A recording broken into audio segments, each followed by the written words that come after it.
This week's going to be a little inflammatory because I am sick and tired. I'm sick and tired of how we're managing gender bias in the professional workspace.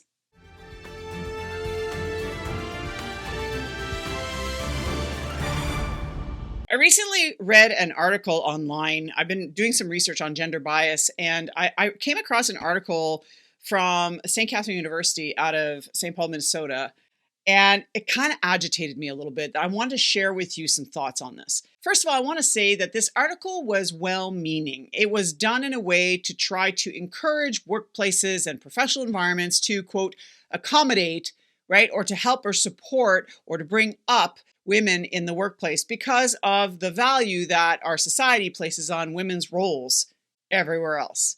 But here's the rub that I have with this. The issue I have is that some of the measures that they recommend that companies do actually support and further promote the confirmation bias that us ladies can't do the job or that we're not the preferred candidate. They mentioned motherhood bias. They mentioned caregiver bias. And their sole perspective around this is that we should extend childcare and paid family leave for women specifically to enable them to perform those roles.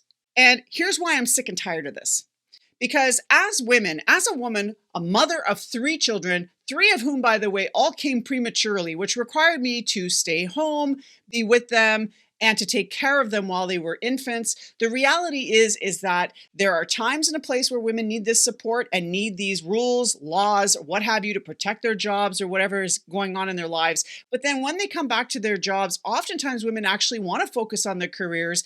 Even so, they are mothers. The problem with a lot of the accommodations I'm seeing out there right now is, well, if we add more paid leave for these women or we support flexible hours for women and so on, I think that what we're doing is we're putting a Band-Aid on really the crux of the issue that I think we need to start normalizing, which is the imbalance of power between men and women in today's society around what happens at home and what happens in the workplace. I want to start normalizing the conversation of true partnership. You know, many men are freaking out there because they don't understand why women today don't want to get married and have children. Well, you know why Gen Z and the younger populations don't want to have kids? Because they watch us Gen Xers and the boomer women get screwed over by having to give up our careers, give up our lives, be not considered for promotion, to be asked questions in interviews like, how are you going to balance being an executive as a young mother? You know, a question that I was asked not 12 years ago that would never have been asked of my male counterparts in a government setting, I might add. So my point being is, am I angry about this? Am I passionate? Abso-freaking-lutely. Here's why. Because we are not having the right conversation. The conversation societally needs to be, how are men going to man up and be more of a partner in the role of parent, in the role of home caregiver, in the role of partnership, in the role of income earner? Why is it that women are still 51 to 65% of the workload in the household and in the family dynamic, and are expected to also be an executive? Oh, and by the way, on the weekends and on the evenings, we're supposed to be there for our husbands as well. I'm sorry, men. If you don't like this, I really don't give a shit, but here's what it comes down to. If you cannot expect your wife to put out at the end of the week for you, if you don't do a little something to support her while she's trying to build her career and the things that she's passionate about, being a mother is important, and it is probably my number one role that I have on this planet. But here's the thing, is it does not come at the detriment of my own desires. So for many centuries, women have had to put their own desires on park in order to be a mother and a support to their husbands so that their husbands could build their dream, but they couldn't. And I'm freaking tired of that vernacular. It's time for us women to step into our leadership and start asking/demanding that we start being partners in these situations. And there are a lot of men out there who are going to resist it.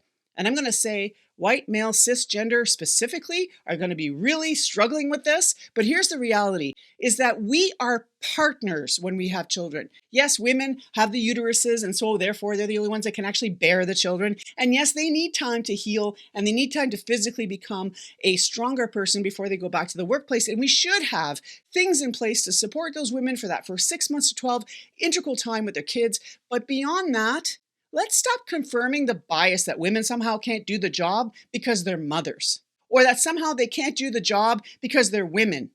And please, please, male executives out there, can you stop asking the one female executive at the table to take bloody notes at the table? I had a client say that to me the other day, and I just about blew a gasket. Like, just because she's the only female at the table does not mean she's the administrative officer to take notes for your goddamn meeting. Take a stand, women. Say, no, you know what? I'm an equal partner here and I want to contribute. Therefore, if you really feel notes are important, you either take your own or get your executive assistant in here to assist with that. I will not be taking notes. Thank you.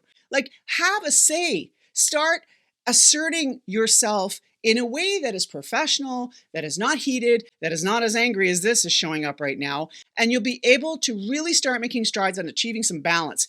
I am all here to help you ladies find the courage to start stepping into your leadership, because you know what? When we do, worlds change. Do the research. Look at women who've been amazing in this planet, the things that they've created, invented, enforced, promoted, changed. When women lead, worlds change. And it's time for us to start stepping up and having a different conversation when it comes to gender bias. Thanks again for watching. I'll see you next week.